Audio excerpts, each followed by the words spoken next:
Hey,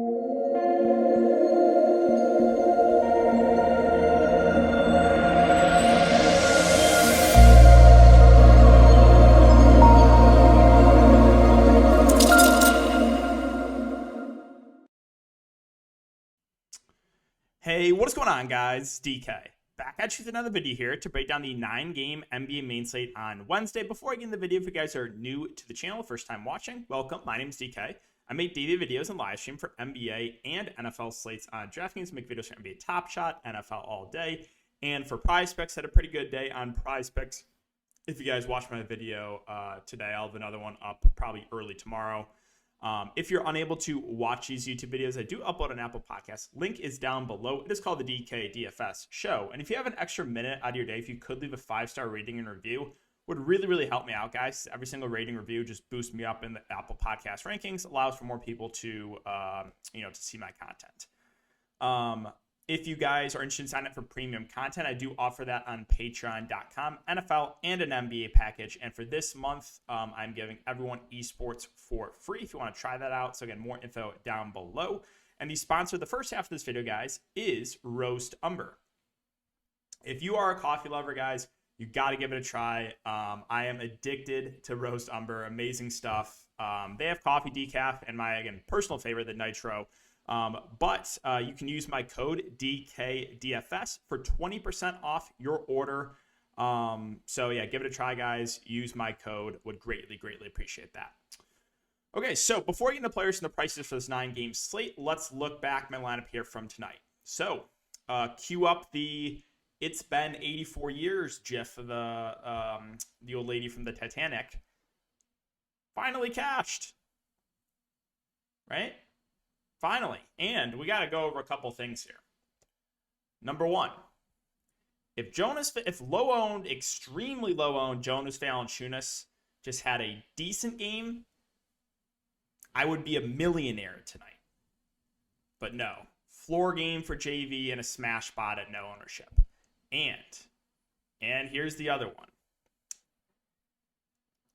So, I got back. I was doing some laundry in my apartment downstairs. I come back up to my room and I'm checking and I see Gary Payton only played 5 minutes in the first half. I'm looking at this. I'm like, did I seriously get Steve Kerr in a 9-man rotation? So I start tilting and then I realize, he picked up 3 fouls in 5 minutes. So you might think, oh, wow, DK, that is just insanely unlucky. Like that is just the worst luck ever. Like, I cannot believe it. That is just insane. And you might think, it's just that. No. So, Gary Payton actually stayed out of foul trouble the second half, was absolutely smashing there, rolls an ankle to the locker room and done for the game. 3 fouls in the first half, injured. To extremely bail out the faders, that was so tilting. So, yeah, just an average game from JV and no random foul trouble and injury for Gary Payton. I could have been, again, a millionaire. But going over the rest of my lineup, Spencer Dinwiddie. So he started the game 0 of 13 shooting. He ended up having a decent game, but if he had a half decent shooting game, he would have probably gone for 40 plus at least, I would say. Jordan Poole is an absolute smash. I'm kind of surprised 20% of the field faded him. Damian Lee also was a smash. Small forward is just so gross. So I wasn't super excited about playing Damian Lee, but it just kind of what fit for my lineup, and he ended up going off. And I know some of you are surprised here. I was a Kuzma drooler. I was, right? Because there's no Brad Beal. And I was a little bit surprised he was only 28% owned. So yeah, Kuzma went absolutely off. 51 fancy points. Again, we went over Gary Payton and JV. Giannis Antetokounmpo, too, was an absolute smash. 75 fancy points of low ownership. And Kuminga was also in some foul trouble, but he ended up having a really, really good game, too. So, yeah, all in all, it was a good night, 4x night for me, but it could have been much, much bigger if we didn't have the foul trouble injury for Gary Payton or just a normal game from Jonas Valanciunas there. Going over the winning lineup, this is in the Rainmaker $3,000 entry. So Dinwiddie, no surprise. Poole, Butler, Kuzma, Giannis, Moody, Kuminga, JTA. So, pretty chalky lineup. A lot of Warriors, Jimmy, Kuzma, Giannis' spend-ups. And yeah, that was the winning lineup. Again, no surprise at any of this ownership. Poole, 82%. Moses Moody, a little bit tilted about it. He got some extra run because of the Gary Payton random foul trouble and an injury. So a little bit tilted. He had that good of a game, but it is what it is. Kuminga, almost 100% owned. JTA, over 50% owned. So yeah, guys, that is it for the look back. Hope you guys had a good night. And let's talk about this 9-game slate. So we'll start off with the Orlando Magic. And every member of the Orlando Magic scored over 60 fantasy points tonight. Just everyone scored just unlimited fantasy points. No, but seriously, they ran a tighter rotation. They ran about a 9-man rotation with a couple guys barely playing. So we saw extended run for the main guys. They don't have the stats up, but Cole Anthony, Carter Jr., I think they both finished with like 50-plus fantasy points. They both absolutely smashed. Franz Wagner played big minutes too. We saw over 30 minutes of Jalen Suggs. So, the main guys here for Orlando do look good. Cole, Carter Jr., Wagner probably being the 3 best options. I feel like they're going to be a little bit over-owned after, last game. Again, I know the game logs haven't updated, but all 3 of those guys, especially Cole and Wendell Carter Jr., just went off. So, yeah, I've been interested in all 3 of those guys. I just think the ownership might be a little bit inflated. That's the only downside.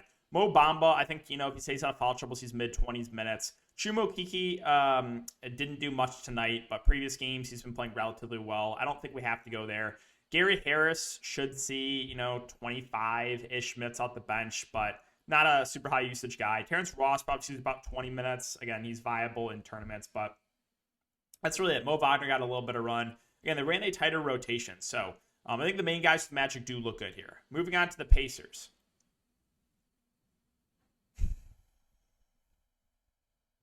Can one of these main guys come back so I can stop losing money with Karis LeVert?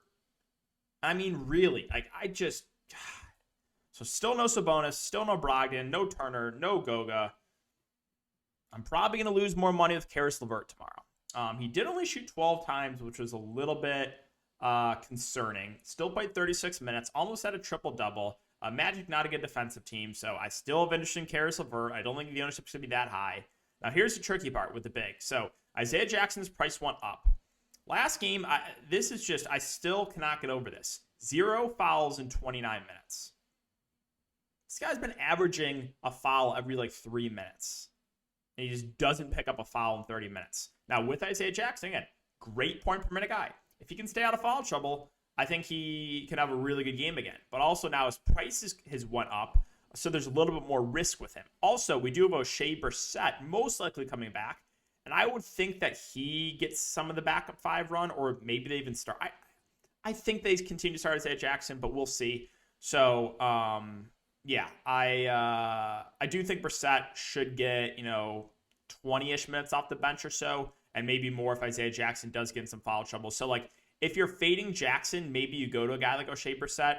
I guess they could go to Terry Taylor. I still believe that's a fake person, but he played the backup 5, and he had a good game too, so I guess it could go to him as the backup 5. I'm not sure if it's him or Brissett, but yeah, it's tricky with Jackson because I think he's going to be very, very popular, but I also think there's a very good chance he gets in some foul trouble.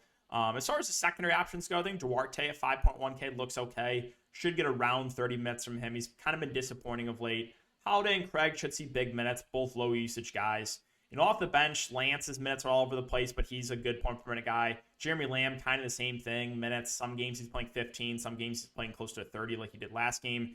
Another guy that's not a bad point per minute guy, so viable for tournaments. And we've actually seen Dwayne Washington play pretty well over the last couple games. In a tournament, I think he's playable too. So, outside of LeVert and probably Isaiah Jackson, just guys that you can sprinkle in for tournaments. Moving on to Washington and Philadelphia. So what we know is Brad Beal's going to be out, I think they said at least a week. So it's going to be a lot of Kuzma and a lot of Dinwiddie here. Again, both, just have massive usage. when Brad Beal's off the court. So I like both again here. And I think we're not going to get Kuzma at that low ownership like we did tonight. Like Kuzma was 28% at my tournament. I think that goes up. But I think he looks good. And I think Spencer Dinwiddie looks good too. I don't think he's going to start the game 0 of 32 like he did last game, right? So I think both Dinwiddie and Kuzma look really, really solid here. Now we saw Thomas Bryant go to the locker room. So we'll have to keep an eye on if he's going to be available. If not, I would actually assume they start Gafford, who's been a DNP last couple of games, and then just use Montrezl as the backup 5. But we'll keep an eye on the starting lineup there with the bigs. As far as the other plays, like KCP is probably the secondary option I feel the best about, so the most secure minutes.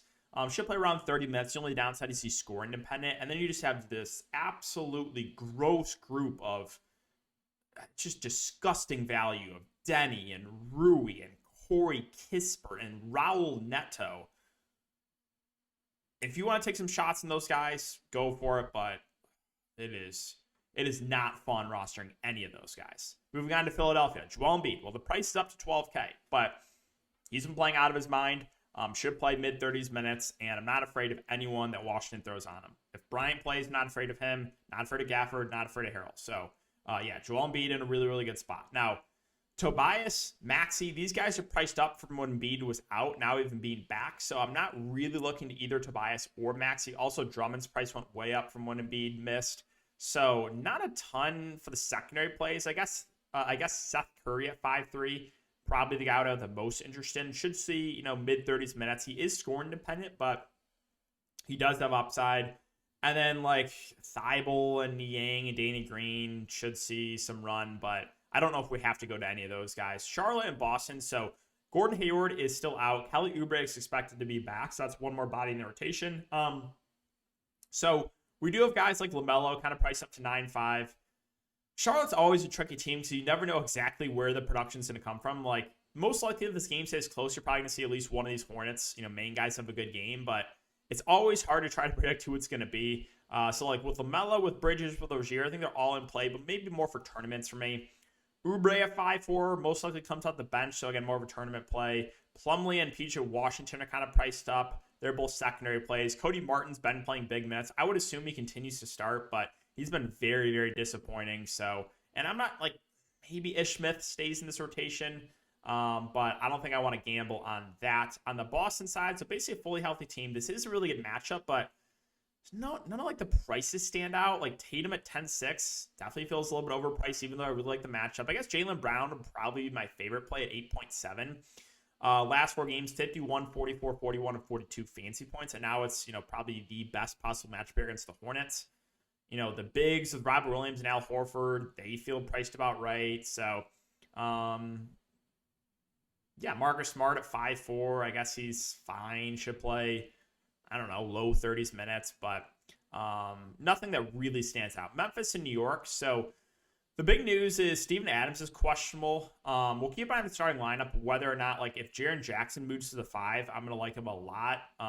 They can also throw Brandon Clark in the starting lineup if Adams is out. So we'll have to see. They could do a couple different things. But at the top, we have John Morant, 10.5. The Knicks just play at a snail's pace. So I think Ja's actually more of a contrarian play. Desmond Bane had a really good game last game, but kind of feels like chasing. Also, the price is up, and it's a terrible matchup. Again, with Jaren Jackson, if Adams is in, he doesn't really stand out. If Adams is out when he starts the 5, the upside goes way up. But the guy's also always in foul trouble, right? So you got to factor that in. Secondary plays, I don't know if there's anyone that really stands out here. Like Melton's minutes went way down. Slow-Mo's minutes went down. We did see like pretty big minutes for Zaire Williams. So he's such a low-usage guy that I never get excited about low-usage guys that plays big minutes. Kind of like a Stanley Johnson-esque. Tyus Jones at 3.4 probably sees, 15-ish minutes off the bench. I guess he's an okay GPP play. On the Knicks side, this team is just so annoying. Randall probably sees mid-30s minutes. He's been really disappointing. If you want to go to him as a contrarian play, fine. Barrett's been the best player over the last 3 weeks. He had an awful game last game. Still has upside. Burks at 5.5 feels a little bit pricey. Evan Fournier started the game like 10 of 10. Still somehow only finished with 26 fantasy points. But he's a guy that does have upside if he can knock down the shots. Mitchell Robinson been playing well, but feels priced about right. Kemba Walker, 4-6. The price is down, but also the minutes are not secure. You just don't, right? They're going to go the hot hand. So, like, I don't like targeting teams like the Knicks, at least for single entry. It's really hard for single entry players to feel good about a Knicks team when they're, like, almost fully healthy because they just go with the hot hand. So you never really know who's going to close games. Like, I would say a majority of the time, like, Randall and Barrett are closing, but there's still been games where they haven't closed with Randall or they haven't closed with Barrett. So this team is just so frustrating. They're all just tournament plays. Cleveland and Houston. So the two bigs, Jarrett Allen and Evan Mobley, I guess are just going to score 35 fantasy points every game for the rest of the season. Just lock it in, 35 every single night. No fluctuation with that. 35 for Allen, 35 for Evan Mobley. Move on, right? They just don't score. They just score mid-30s fantasy points almost every single game. So it is a really good matchup, but they're more secondary plays. Now, Kevin Love, this is the tricky one because he's the best point per minute guy of that bunch, but also his minutes have been fluctuating. 24, then 27, then only 19 against Detroit, and then 33 against the Pelicans where he absolutely smashed. So, like, if Kevin Love, if I knew he's going to play 30 minutes tomorrow, I would 100% play him. I just don't know what the minutes are going to be like. So this is a really tricky one. I think he's more of a tournament play because I'm not, necessarily convinced he's going to play 30 minutes a night.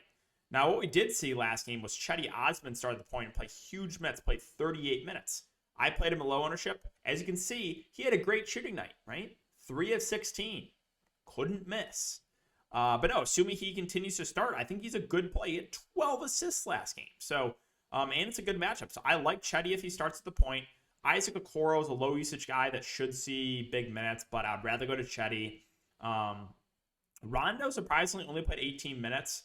They actually dusted off Brandon Goodwin, and he played 27 minutes, so that's a little bit concerning for Rondo. You saw Dean Wade minutes go down, which they should be. He should never be playing minutes on an NBA roster. So, yeah, keep an eye on the starting lineup, but I think if Chetty starts at the point, he's probably the guy I like the best. On the Houston side, so tough matchup here. Christian Wood, 8-9. You can go to him for tournaments, but I do not like the matchup at all. Kevin Porter Jr., we got news before the game that he may be on a minutes limit. No, he's not on a minutes limit. He may be. Maybe. Might be. Might not. Who knows? Maybe. I just don't get that quote from Steven Siler. He's either on a minutes limit or not. How is he maybe on a minutes limit? It is a revenge game narrative if you're into that, but again, matchup is awful. I don't think I'm going to touch the Valley for Houston. OKC and Dallas. So, still no Shea. Josh Giddey had one of the worst first halves ever, but bounced back in the second half to salvage, went for 36 fantasy points. I still think he's a solid play, even this price. I think ownership drops after last game. So, yeah, I do still have interest in Giddey. Again, he's going to run the show here. Lou Dort at 6.5 had a solid game, but his price is up to a point where I'd rather go to Giddey at a similar price. And then it's kind of just all tournament plays here. So Darius Baisley does have upside. Still not, minutes not secure. This gross group of like Trey Mann, Williams, Wiggins, Ty Jerome, I guess are all playable values. But again, minutes are not secure. We do have JRE back. It's going to be that disgusting three-headed monster of him, Mike Muscala, and Derek Favors. So outside of Giddey and Dort, not much I feel super confident in. Moving on to Dallas. So no Porzingis. I mean, Luka Doncic, I think, looks very safe. As long as his game stays competitive, we're getting the Luka Doncic of old right now. He is really starting to turn a corner and play well. For the last 5 games, 72, 56, 64, and 71 fantasy points. So I do like Luka there at the top. I think Brunson's going to be the number 2 in offense. He had a bad game last game, but I think he's a relatively safe play at that price. And then the value is there's a couple guys that are interesting here. So Dorian Finney-Smith should play big minutes. Not a great point per minute guy, but relatively safe for the minutes. Kleba and Dwight Powell probably, I would assume we get around 30 minutes from Kleba, which makes him a fair value play. The only downside is he's only center eligible. Dwight Powell probably sees low 20s minutes. I guess he's playable at 3.2. Reggie Bullock at 3.9 has played well last 3 games. So he's fine. I think box score, I think he might be more popular than he should be for tomorrow. He can really kill you, right? This guy really does have a low floor. So yeah, he's at 24, 31, and 25 fantasy points the last 3 games. Sure, played well, but this guy has a very, very low floor. And the last guy I'll mention here is Marquise Chris, who played the backup 5. Now, he's the best point per minute guy of the 3 bigs. And he played 19 minutes. So if we're going to get, 15 to 20 minutes off the bench for Chris at the flat min price, I do like him because he's a guy that can really stuff the stat sheet. So, yeah, I think he's a pretty solid play at the flat min price. Brooklyn and Sacramento. So, once again, Harden, Kyrie, I think both look pretty decent. I think I would lean Harden now 11-2 as opposed to Kyrie at 10-1. Patty Mills feels too pricey at 5-8. Claxton got in massive foul trouble today, at least in the first half, but I would assume he starts and probably plays over 20 minutes in this one, which makes him a fair value play. We've seen Day'Ron Sharpe out of the rotation. Kessler Edwards should play around 30 minutes, but a low usage guy. And then value options. So I play James Johnson in the showdown slate. He picked up 3 fouls in 5 minutes. But I think in this one, if he stays out of foul trouble, probably plays low to mid 20s minutes. Blake Griffin played the backup 5 at 3.4K. I actually think he's playable. It's really gross because he's absolute dust, but I do think if he's going to play the backup 5, you can look to him with no Aldridge. And then, I guess you can take a shot on Cam Thomas or Bembry, but as you know, you cannot trust the bench rotation for Brooklyn. Moving on to Sacramento, so kind of hoping De'Aaron Fox can come back so I can just stop with Halliburton, but yeah, Fox is out. Halliburton does get a pretty big boost. Should play big minutes and will be, the highest usage guy there in offense. And then Davion Mitchell would start and probably play about 30 minutes. So those two get the biggest bump if Fox is out. If Fox is in, I'm probably going to stay away from the guards. Barnes feels priced about right. I mean, Buddy Hield's 5'3". His minutes kind of fluctuate. He does have a ceiling, but also a low floor. Rashawn Holmes, probably your safest bet. I think we get, 25 to 30 minutes from him. In a decent spot, but that's probably it. They started the absolute dust of Mo Harkless last game instead of Metu Goat. So if they start Harkless again, then it's going to be hard to feel good about Metu. I think Metu just more of a tournament play. All right, Denver and Utah. So Nikola Jokic, if you played Jokic tonight, you got insanely unlucky because he was absolutely smashing, random blowout. Now we have Utah with no Gobert, possibly no Whiteside. Jokic might be matched up against Udoka Azubuike or an undersized Eric Pascal. So I think Jokic looks really, really good there at the top. Gordon, Barton, both fine secondary plays. We'll probably lean Barton over Gordon. Morris feels priced about right. You have gross value and guys like Jeff Green and Austin Rivers will play big minutes. Neither are going to be productive.